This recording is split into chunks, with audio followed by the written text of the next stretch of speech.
My name is Marc Drumm. I'm an instructional designer here at the Office of Distance Education at Westchester University. And today we are going to be talking about YouTube, and in particular, using YouTube to deliver content in your course. So before we get into that, I just want to plug some of our upcoming webinars over the next month or so. We have some really neat stuff coming up, some things that we've never done before. My next webinar will be on November 6th. I'll be talking about captioning videos. So that's kind of a good next logical step after this particular webinar. Hopefully we'll see you at some or all of these in the future. Also, before I get started with this as well, as always, please feel free to ask questions during the middle of this. You can either, probably the best way to do it is to type in the chat box, and I will try to keep my eye on that and make sure that your questions get answered. If for some reason I don't happen to catch that, you can always use the raise your hand feature, which is located towards the middle of the top of your screen there, to try and get my attention and whatnot. And then at the end, I'll just open it up for general questions, and I'll turn on everybody's microphones, and hopefully everything will work out. The last time I did this, we had a little bit of a glitch towards the end, and I think our server crashed. If something like that happens to go on this time, just sit tight, and I'll get everything up and running as quickly as possible. So that being said, let's jump into our main topic here. So the agenda is I'm going to talk a little bit about your options for streaming video here at Westchester. I'm going to show you how to upload a video, and there's more than one way of doing that, so I'll show you a couple of different ways of doing that. We'll talk about actually editing a video within YouTube. They have some very nice, simple editing features. We'll talk about how to take your YouTube video and embed it into a D2L module page. We'll talk about using a mobile app called Google Capture to both make, edit, and upload your video right into YouTube. And then finally, we'll be talking about, once you have your video, how do you kind of take that to the next step? And there are some third-party tools that you can integrate with your video to add some formative assessment along with it. So we'll take a look at those. So let's talk about the options for streaming video here at Westchester. Basically, you have two options. Now, there are many other streaming video services out there available for free besides YouTube, but typically most faculty here pick one or the other. They pick what we used to refer to as Kaltura, is now called MyMedia within D2L, although it's still, the software that's running is still on the Kaltura platform, but we call it MyMedia now. Or there's YouTube. And I want to talk a little bit about the pros and cons between, why would you go with one versus the other. Pros of YouTube, of course, it's widely understood. If you've been on the internet, you've used YouTube, and you've used it for years. I mean, everybody knows it, everybody understands it. So there's no explanation of how do I play a YouTube video, okay? Everybody knows how it works. It's owned by Google, so they have a massive infrastructure running behind it, large arrays of servers around the world. So its reliability, you probably can't find a more reliable service than this. I mean, they have teams of people around the world, around the clock, working to make sure that it's always up and running as best as it can. YouTube videos run on everything: desktops, laptops, mobile devices. They've made sure that it's available on anything and everything. It is widely integrated into third-party video software. So if you use some other program to make your video, like Camtasia, which is very popular here, they have actually integrated a way to upload your movie to YouTube directly into Camtasia. So it kind of cuts out that middle step of, oh, I have to go to YouTube site and log in and upload my video that way. That can happen directly from many third-party programs like Camtasia. You have the ability to share your videos with the entire world, or you can hide them and only make them available to people who you give the link to. So there's some flexibility there. It has a built-in captioning tool, which, you know, if you have a student with a hearing disability, that's obviously an issue. So they try to make captioning as easy as possible.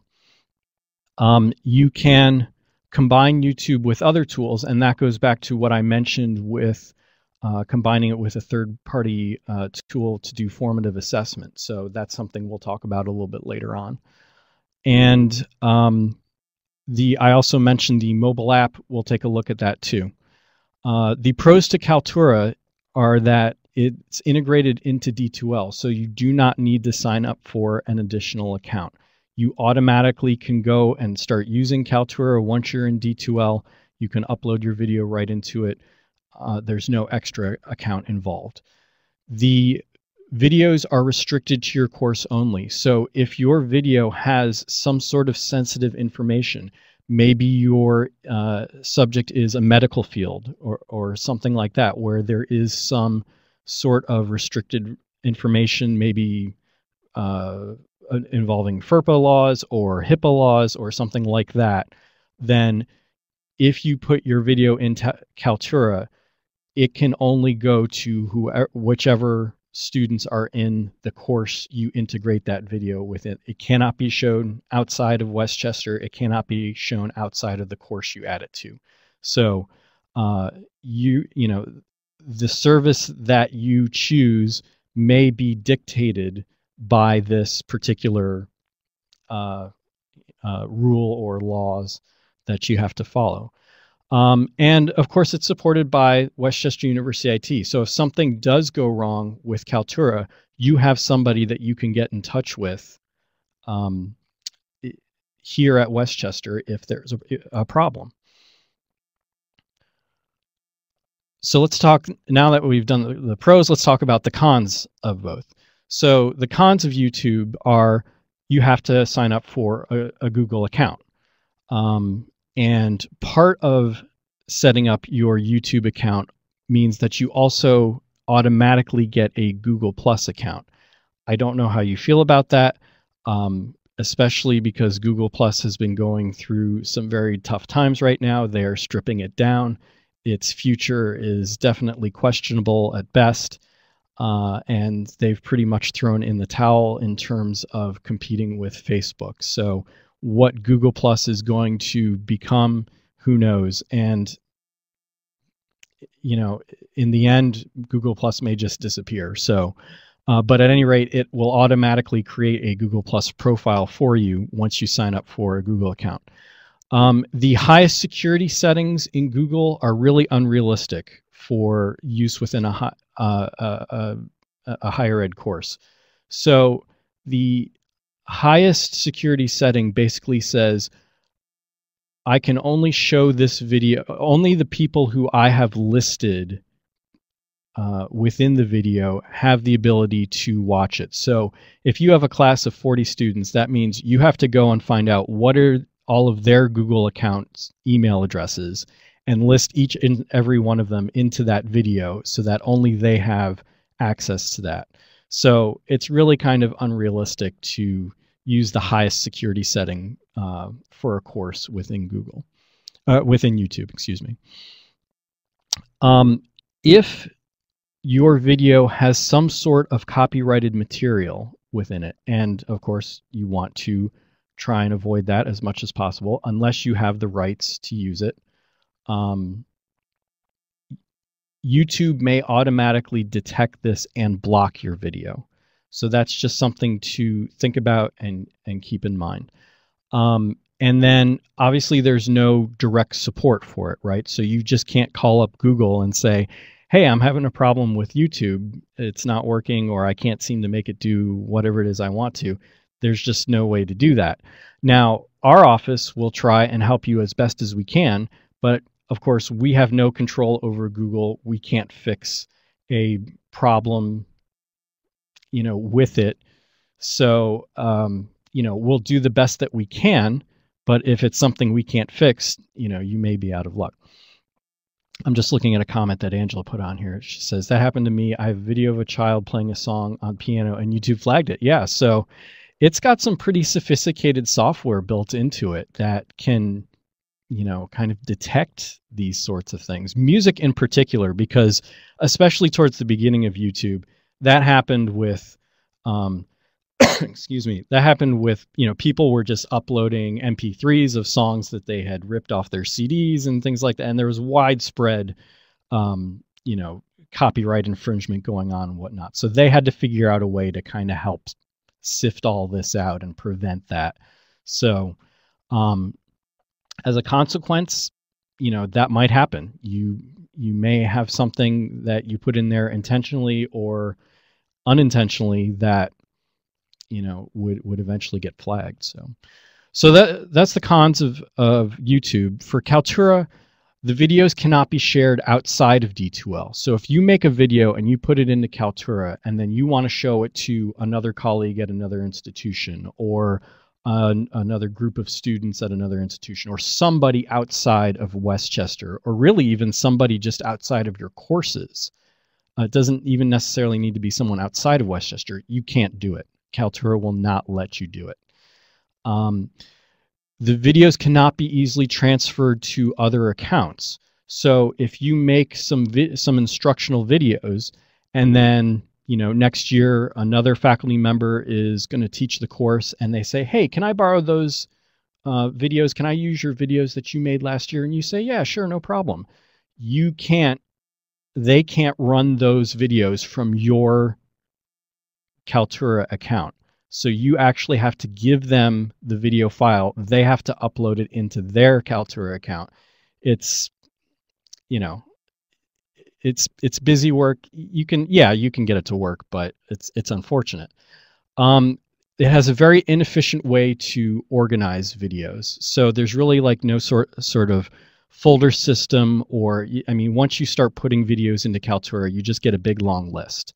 And there are ways you can sift through that list. You can put tags and search through it and whatnot, but it's really not the greatest in terms of organization. Excuse me. There's no captioning tool that built into Kaltura, so you need to have some sort of third-party captioning tool. And then once you have written captions, there is no automated process of putting those captions in. So, excuse me. So you actually have to contact IT and send them your caption file, and they will put it in with your video in Kaltura.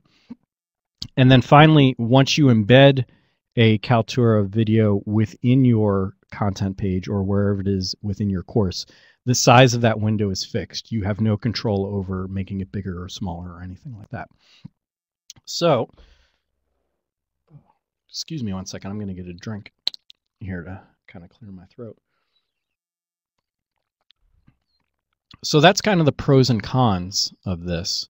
Now, I'm going to give you a couple of tips for setting up your YouTube account. I'm not going to sign up for an account now. That's pretty straightforward. I don't think anybody's going to really struggle with that.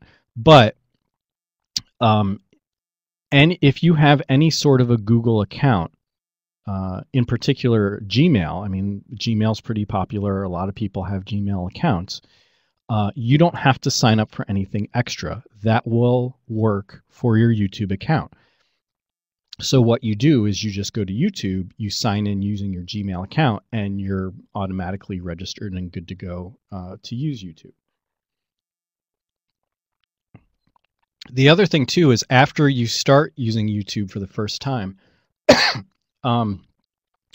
you should verify your YouTube account. And you'll see that when you go to upload your first video, there will be on the screen right below where you're uploading the video in YouTube, you'll see this little line that's down there. It says, want to upload videos longer than 15 minutes, increase your limit. And you click on that, increase your limit.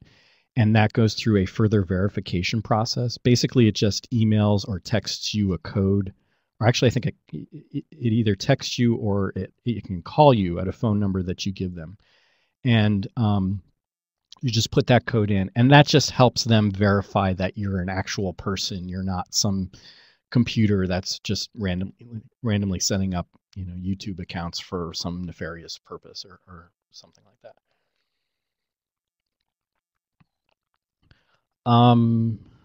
So let's take a look at a couple of demos. And this is how to, so we're making the assumption that you've gone through, you've made a video somehow, either using Camtasia or some other video program on your computer, and now you actually want to get that into YouTube. So there's really two ways of doing it. The first is taking that finished video file and putting it directly into YouTube through their website. Or, like I mentioned before, some third-party software actually have this built in. So let's take a look at uploading directly. And I'm going to switch over here so you can see my computer. So what I have here is I'm logged into my YouTube account. And I know that because obviously you see me here on my channel, but up in the corner too. If I click on my little icon there, it tells me this is my account.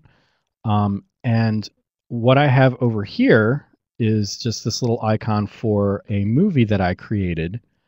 And I made it using the QuickTime Player, which is built into Mac OS X. And it's just kind of a quick and simple screen grab. I just did a demo of how to go to a website. It's probably like 20 seconds long or something like that. So all I need to do is, once I'm logged into YouTube, at the very top of the page, there's a button that says Upload. And you just click that. And it says, select files to upload, or you can just drag them right on top here. And I'll do that in just a second, but before I do that, there's the setting here for privacy, and there's 3 privacy settings, and I want to just briefly talk about those. Public means you're making this video available to the public. Anybody and everyone can find it. It's going to show up in search engines. You know, that's all there is to it. I know that a lot of faculty are kind of nervous about doing something like that.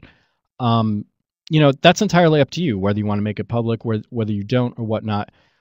Think about all the videos that are out there, the instructional videos that are out there, you know, that I'm sure you've probably seen on YouTube or whatnot. So, you know, my message to you is, you know, if you want to hide it, that's fine. There's nothing wrong with that. But, you know, think about doing something nice for the world. You know, you're kind of adding some knowledge out there for the greater good. So, you know, it's not necessarily a bad thing. So for this demo, though, I'll just go and I'll change this to unlisted, meaning that it's still available to anyone, but it's not going to show up in search engines, and it's only available to the people who know what the link is. So if you put that link into your course, your students are going to know it, but other people are not going to be able to find it. Now, if a student takes that link and emails it to a friend of theirs outside of the course, then yes, that friend can still get to it. But this is a way from, you know, for the most part, keeping it away from other people who it's not intended for. So to do the upload, I'm just going to drag my icon from the movie I made right on top of the upload window and let it go. And it's uploading and processing, and it's off and going. Now, a couple things that you may notice right away. It gives you the link to this video right now, even though the video is not available yet. It's still processing. I mean, you may be able to see up here on there's kind of this progress bar that says processing 95% right now. So, but that's good to know, because that's what you're going to need to put into your course. And then you've got some other things here that you can fill out while you're waiting. So, you could put in a title. So I could say how to connect to a website. I could put a little description here of what it is and whatnot. There's another tab here for advanced settings. In general, you probably don't need to really mess around with this all too much, but you can do things like categorize it, say, okay, this is an education video, and I can make sure, yes, this video is in English, whatnot. When I'm all done, I can hit done, and it's going to say, okay, what do you want to do? You want to there's the link to the video. Do you want to share it? Do you want to embed it into another web page somewhere? Do you want to email to someone? That's entirely up to you.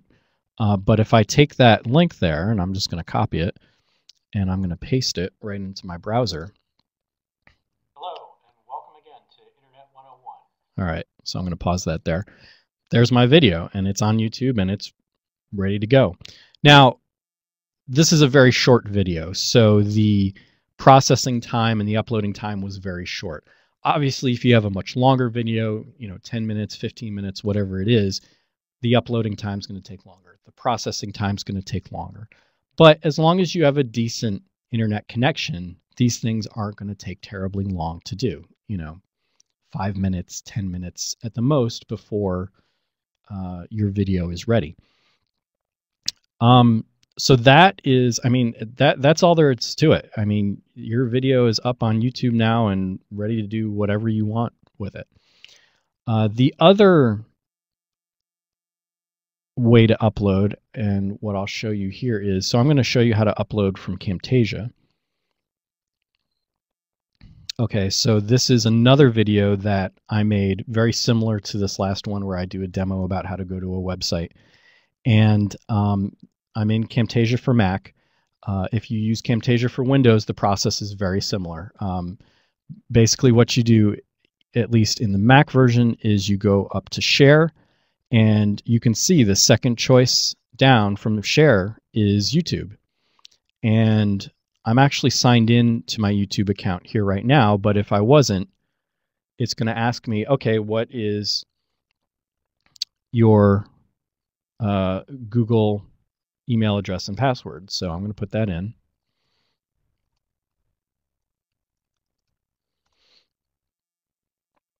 And it's going to say Camtasia would like to know all these things about you and whatnot. Anytime you connect to these accounts, that's just what happens. And now it's going to ask you for kind of some of that same information as if you were uploading directly to the YouTube site. So I'm going to call this my website demo 2. And if I wanted to provide a description down here, I could type that out. There's my privacy settings again, public, unlisted, private. For this, I'll just leave this one public. Why not?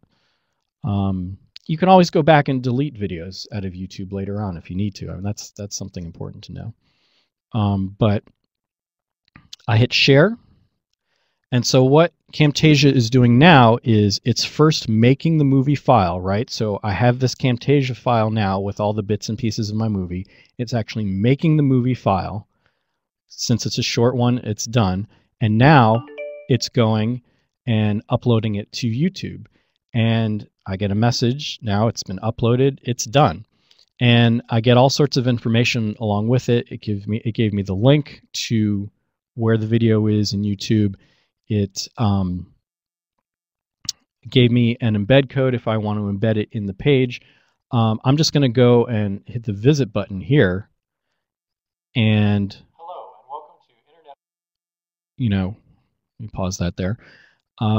Once again, there's my video. It's up on YouTube. It's ready to go, and whatever I want to do with it, it's good from there. Now, I don't know if you can see this all that well. It may be a little bit difficult to see. This particular video at the moment looks kind of blurry. That's not all that uncommon when you first upload a video to YouTube. What happens is that YouTube will encode the video at various quality levels, so that when somebody goes to watch it, what it does first is it kind of gets a sense of, well, how quick is this person's internet connection? If it's a really fast internet connection, I'm going to show them a really high quality version of this movie.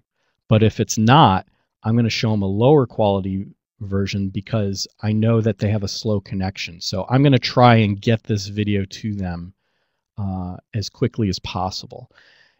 In the beginning, it starts by making the low quality versions, and then as time goes on, it, over the next 15, 20 minutes, it will continue to make those higher versions. So if I come back in half an hour, or an hour and watch this video again, it's going to show much more clearly and crisply, and the audio will sound better because I'm going to get a high quality version then.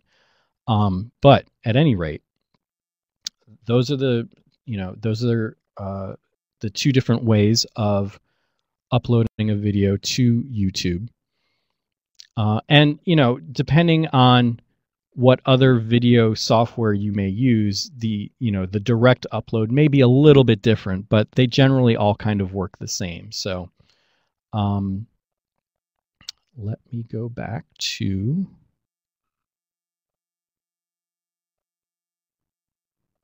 PowerPoint.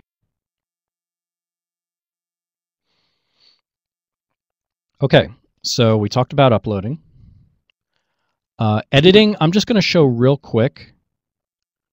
There are some very basic things that you can do for editing within YouTube.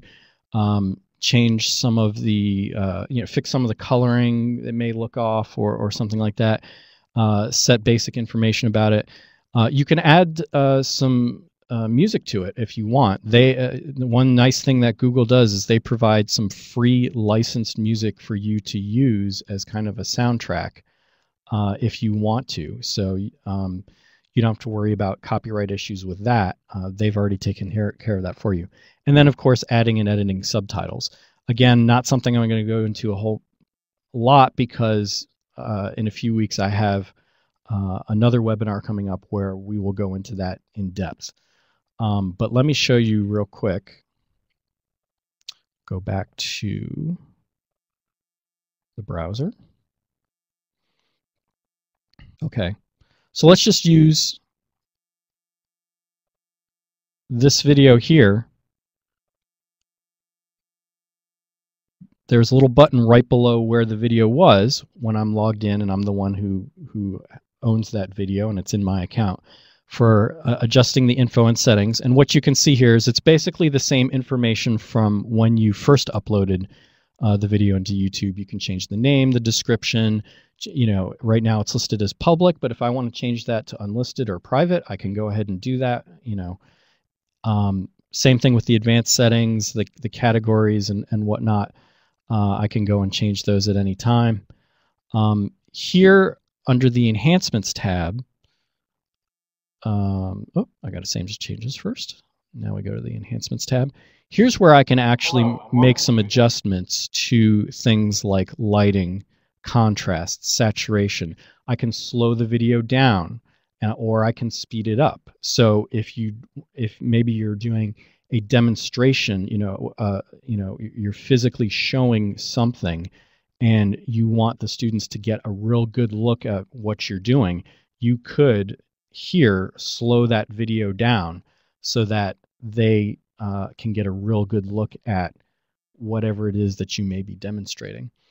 If I go to the audio tab up here, this is where I can add one of those free licensed tracks that they provide. There's a ton of them. I don't know if you can see down here, it says search all tracks, 150,000 total. So they have licensed a ton of music for you to use as a soundtrack if you want to do that.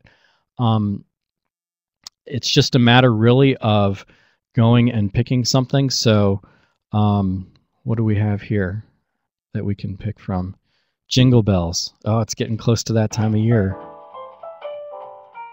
And so you heard that, but you didn't hear me. I mean, But you can adjust that, right? So I can say, okay, I'm going to adjust this so that the Jingle Bells is... Hello, and welcome to Internet 101. Today we'll be learning how to navigate to the Westchester University website. Right, so it became more of like a background music sort of thing. You could hear me, and I could make that music even quieter if I wanted to, but just a nice little feature that they kind of put in there. There's a couple of things here called annotations and cards. I'm not going to go through that. That's really more for a marketing type thing. Hang on a second. I see that there. We have a question here. So the question is, can you speed up or slow down for a particular segment of the video? That's a good question. I don't know the answer. I will check on the answer for you. Anytime that I've ever used it, it's always done the whole video. But that being said, there is also a way within this to be able to connect multiple YouTube videos together into one particular video. So what you could do is you could just kind of record the one segment that you want to slow down, or cut that part out from your Camtasia video, upload that, then slow it down, and then connect it to something else. But I will check on that for you. I don't know if there's a way to actually just slow one particular part down. And then let's see, we have another question. How to figure out when to stop the music. So there is Hello, and welcome to... There is this button there. I don't know if you saw it. It said it said positioning. And so what you can do there is you can actually go and you can specify, okay, I don't want the music to start until 5 seconds in, and then I want it to end here at 12 seconds. So you can kind of set where you want the music to start and where you want the music to end. So that is something you can control. And then the very last thing here is, I do not want to save the music. Welcome to Internet. Let's go over here. So I'm going to show very quickly the subtitles and the captioning. So once I select that, it's going to ask me for what language it is. And then I have the ability to add captions in multiple ways. So if I have, let's say I have a transcript for this video already, or I wrote out a script for it, or whatever it is, I can actually upload that directly in here and add captioning that way. The other thing is they have this feature called transcribe and autosync, where it will show the video for you, and as it's showing it, there's another box next to it that allows you to type what you hear. And while you're typing, it stops the video so that, you just don't go crazy and you're trying to type while you're listening to video and whatnot. But and then once you've typed everything out, YouTube will automatically go and sync what you've typed to where that text was spoken. Very nice feature for doing that. And then the third choice here, create new subtitles or closed captioning, that's for if you want to provide multiple types of captioning. So maybe you have multiple languages that you want to caption in. You can add those in, and then the users will get a choice. When they turn on closed captioning, okay, do you want English? Do you want French or Spanish? Whatever it is that you have those captions in. So let's go back real quick to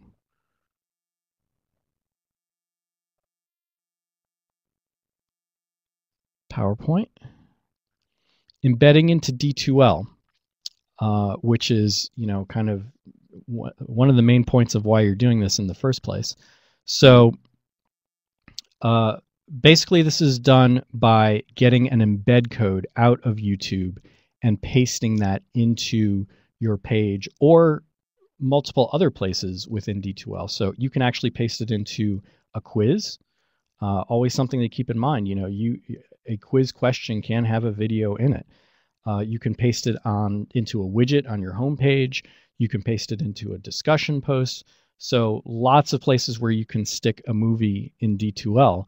But for the most part, you know, you're going to be putting them into your content pages. So let's real quickly kind of show how you do that. Go back to the desktop here. So here I'm in my sandbox in D2L, and I've got a module page that I just copied from a template, right? So this is kind of my generic module page here. And I'm going to say edit the page, right? Edit HTML. And there's a particular part in the page where I say, hey, watch this video. So what I'm going to do is right at the end of this line, I'm going to create a new line. That's important because your video will get inserted right where your cursor is at the moment. So I have it right below my instructions of, hey, watch this video. And what I do then is I go to the very first button that's up on the toolbar, the Insert Stuff button, my favorite named button in D2L. And I get all sorts of choices over on the left. And the one I want to choose is at the very bottom that says Enter Embed Code. Okay. Now let's go back to one of the videos that I just uploaded here. So let's get out of the editing mode. Okay. If I go down below the video and below where my name is and whatnot, there you get a bunch of options, and one of them is share. If I click on that, you get a whole bunch of other options, and one of those is embed.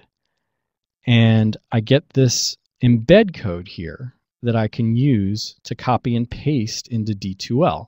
Now, the nice thing is if I click show more right below this code, I get a few more options.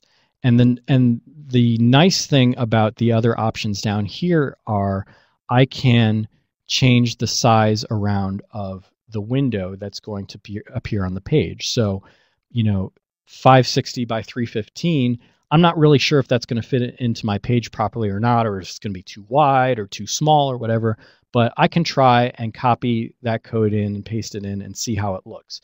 And if it's a good size, great, I'll leave it as is. If not, I'll delete it off the page, come back here and play around with the sizes a little bit more. And you do have the ability to set a custom size. So let's just kind of pick what might be a good size. Let's say 400 pixels is the width.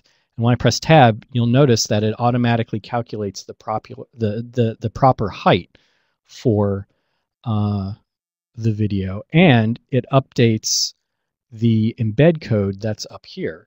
So I'm going to take this embed code, I'm going to copy it, I'm going to go back to D2L where it's asking me for the embed code. I'm going to paste it in, hit next. It's going to give me a little preview of what that's going to look like. I'll say insert, and there's my movie. And now it's just a matter of hitting save or update on my page. And now when I scroll down, there's my video. Now, you know, it could be a little bit bigger maybe. So maybe I would go back, you just select it and delete it, you know, get the new dimensions from YouTube for the new embed code, paste the new embed code in, you know, a little trial and error. But at any rate, that's now embedded right into my module page, and I'll hit play and I'm off and going. And I still have all of the same controls that I did before. So if I that you do with a typical YouTube video. So if I click the make full screen, it will go and they will make it full screen. Now, it's not going to do it now because of how we're recording and everything like that. But you know, a student can go and watch it at full screen if they want. They don't have to watch it in this little embedded screen there. So just another nice feature. Let's see. All right, let's go back. And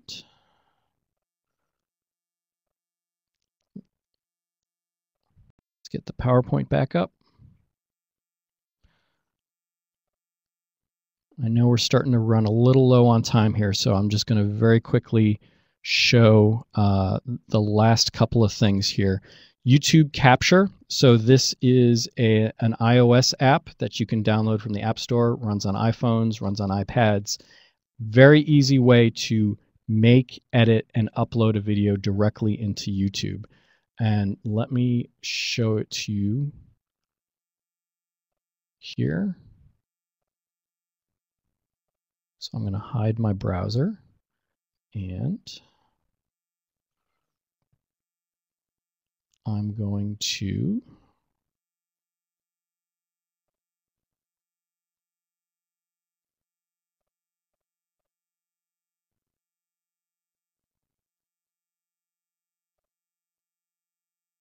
there we go. So now you're looking at my iPad, and I'm going to go into YouTube Capture. It's a free download, doesn't cost anything. And so now what you're seeing is me in the recording booth. My iPad's kind of sitting on the desk here, so it's kind of shooting up at me. But, you know, I can record from the camera that's pointing at me or from the camera on the other side of the iPad. But at any rate, you just hit the big record button, and now you're off and running, and you're recording and talking and doing whatever it is that you do. So maybe this is in your classroom, maybe it's in the lab where you're doing a demo, maybe, you know, wherever it is you want to be. When you're done, you just hit the record button again, and it kind of saves that there. So you can see up in the upper right hand corner, it says you just recorded a 16-second video. And if I touch that, what I get here is I can go and I can review the video that I just did. So if I hit play here, you're not really going to be able to hear it, but you can see it at least, right? So that's the video I just made. At the bottom, I have controls of if I want to kind of cut off the beginning of it. I can, you know, I have some little editing controls down here, or if I want to cut off the last few seconds from the end. At the top, you'll see there's a button that says Add Music. So that's where you can go and add the soundtrack like you did on their website. You can go and pick a soundtrack from there. If I click the arrow in the upper right, then it's going to ask me some information. So it wants to have a title. It is going to ask for a description. Again, the same sort of things that you were filling out on the YouTube website. And when you're done, so I'm just going to call this my demo video. I can tap upload in the upper right hand corner, and it's going to upload it directly into my YouTube account, which is what it's doing right now. And I'll be able to go back to my YouTube account on the web here and look under videos. And when it's done uploading and processing and everything like that, it's going to appear as a video that I can use, you know, within my course or however it is that I want to use it. So very handy, very nice, quick and easy to use app. Very nice for students to use as well. I mean, if you're giving them an assignment to make a video doing something of some sort, they have an iPhone, they have an iPad. It really doesn't get a whole lot easier than that. The camera's there, the microphone's there, you know, everything's all right there. So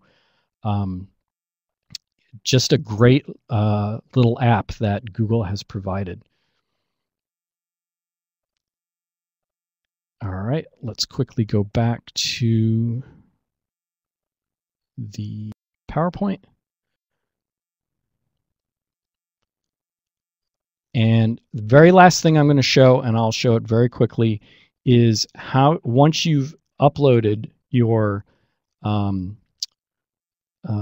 YouTube, once you've uploaded your video into YouTube, you can use a third-party tool to add some formative assessment to it. So there's a couple that we've used in the past and tend to recommend. Edpuzzle is one, Zaption is another.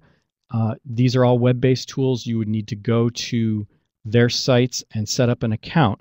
But once you do, I will show you a quick demo. So this is Edpuzzle, and what this person has done, I didn't create this, somebody else created this, and it's a video about the history of Arizona and its road to statehood. So what this person did was they signed up for an Edpuzzle account. They said, okay, I want to create a new Edpuzzle. I'm going to use this particular YouTube video as my content here. And I'll start playing this here, and I'm going to skip ahead a little bit. It's kind of a corny, I think, probably 80s type video, but I'll skip ahead. Always discovered Arizona and liked what they saw. So we're giving some information about Arizona there and was an whatnot. Arizona before it was Arizona. Skip ahead a little bit more. Notice how there's these green question marks up here. So once you get to one of those green question marks, that's when some assessment is going to happen. Which gave way to 100 million years of wind and wear. Oh, hang on. Sorry about that.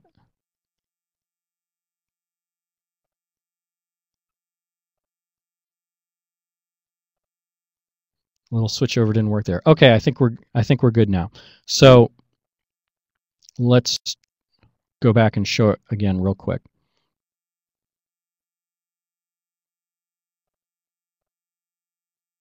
Okay.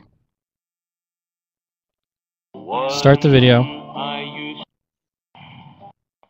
Skip ahead. Okay, so at the bottom, as you can see, there's these little green question marks. And once the video gets to one of those green question marks, notice that the video stops, and on the side, you get a question. And in this case, the particular question is, how many years did it take to form the landscapes of Arizona? So that was something that was discussed somewhere before this question popped up in here. And the student could go in and they can put in the answer. I'm trying to remember. I think the answer might be 100,000 or something like that. I don't know, but let's go ahead and put that in and hit submit. And it gives me a button to continue.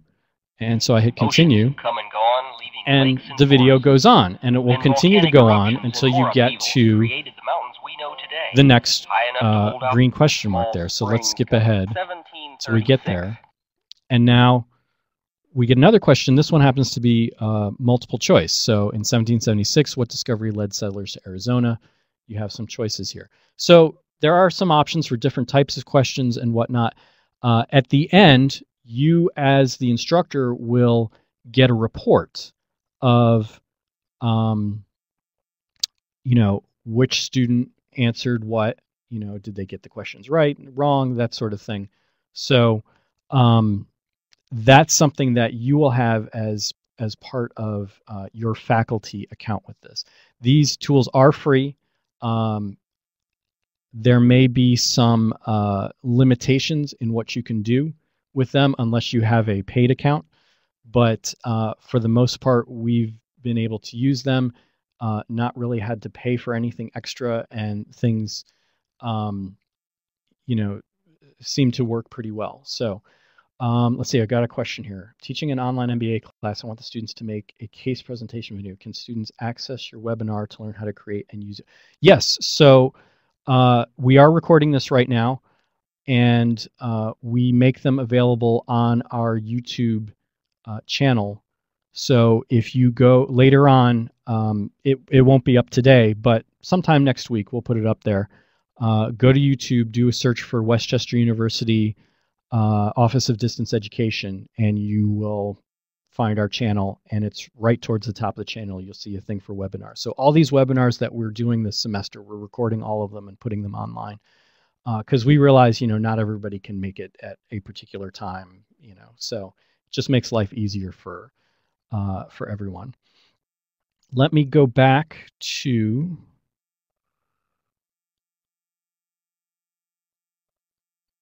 the slideshow, and I think that is pretty much it.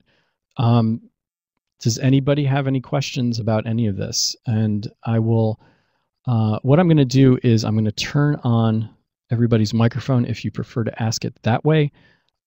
This is where I ran into some difficulty last time because when I did this, it ended up crashing the server. So I'm a little nervous, but let's go ahead and do it and we'll see what happens. Or you can type into the chat box if you want to. So let's see. Okay, so you should have the ability to do it now. Towards the top of your screen, you'll see a button that looks like a microphone. You just need to click that and it'll turn green, and that means that you're actually speaking and you will be able to be heard by everybody else. So if you want to ask a question that way or by typing in the chat box, either one. I'll just wait a second here.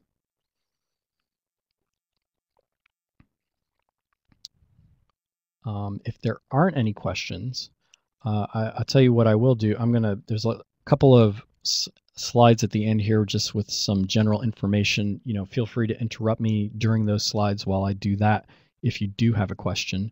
So just to remind you, our office is on the 3rd floor of Wayne. There's our contact information.